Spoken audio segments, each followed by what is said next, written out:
Tanungin. Dahil bago ka pa lang, hindi mo alam, baka niloloko ka na pala.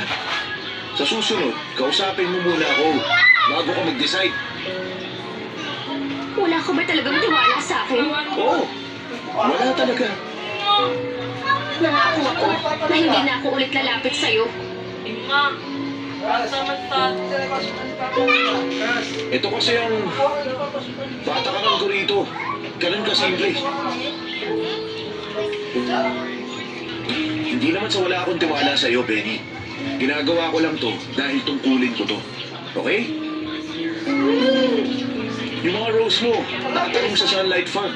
Ayoko na masira ang pangalan ng farm. Sa tingin mo, sisirain ko ang pangalan ng farm? Pwede. Okay, sige. Naiintindihan ko. Heto, gusto kong basahin mo ito ng maigi. At umalis ka na rito.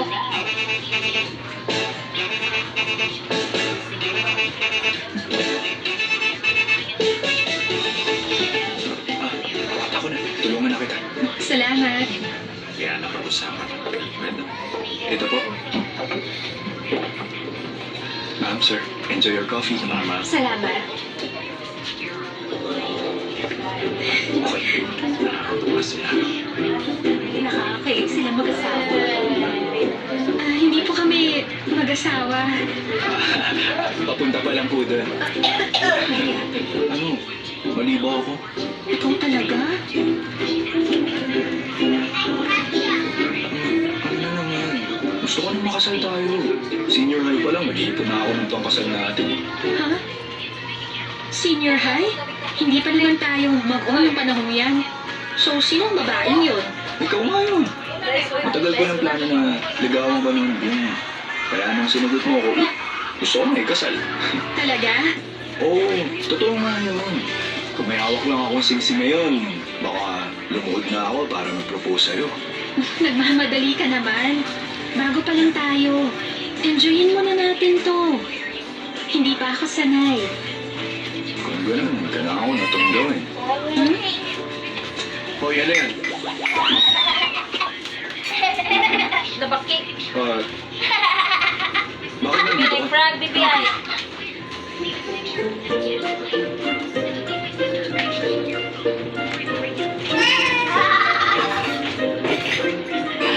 Anong problema na? Isa lang ang dahilan kung bakit siya nagkakaganyan. Aalamin ko kung tama nga ako. Kiss, baka magka-diabetes ka niyan. Sige ka.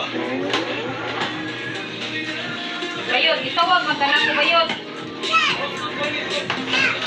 Grabe, sa nimo ka. May kuko ko eh.